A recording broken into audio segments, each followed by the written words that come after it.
Momento di difficoltà per ambedue le squadre separate in classifica da una sola lunghezza con lo stesso numero di gol realizzati, ovvero 4. A sala in programma la sfida tra i padroni di casa e Mondaino. Con le immagini di Giacomo Alpini vediamo la prima azione del match svilupparsi al minuto 20 quando il tiro di Fellini viene deviato da Di Noto. Al 27esimo dalla stessa mattonella ci prova Camai, tentativo che si spegne largamente al lato. Mondaino che si vede un giro di lancette dopo, il colpo di testa di Simoncelli viene sventato in corner da Ambrosino. Dal relativo corner nasce un altro colpo di testa bloccato sempre da Ambrosino. Al 40esimo è Richiello che di testa alza la mira.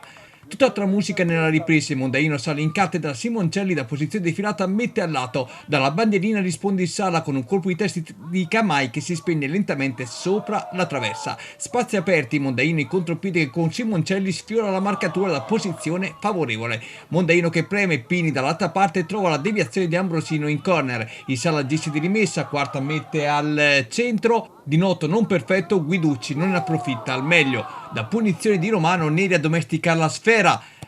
Si porta avanti il pallone, battuta deviata sul palo. Simoncelli all'occasionissima per i tappi vincenti. Miracoloso il salvataggio dinanzi alla porta di Ambrosino. Momento favorevole per gli ospiti. Neri viene contrastato efficacemente, ma la sfera viene agganciata da Paleri che si guadagna un rigore molto dubbio e molto contestato dagli uomini di casa. Dal dischetto Neri si lascia ipnotizzare da Ambrosino. In mezzo alla mischia non abbattuto del numero 7 con Ambrosino che risulta ancora una volta prodigioso. Al 90esimo Neri apre per Paleri, numero 19 calcia in bocca ad Ambrosino, il quale nell'extra time è costretto agli straordinari sul tiro di Mauremi. 0-0 in finale, punto stretto per il Mondaino, guadagnato invece dal Sala.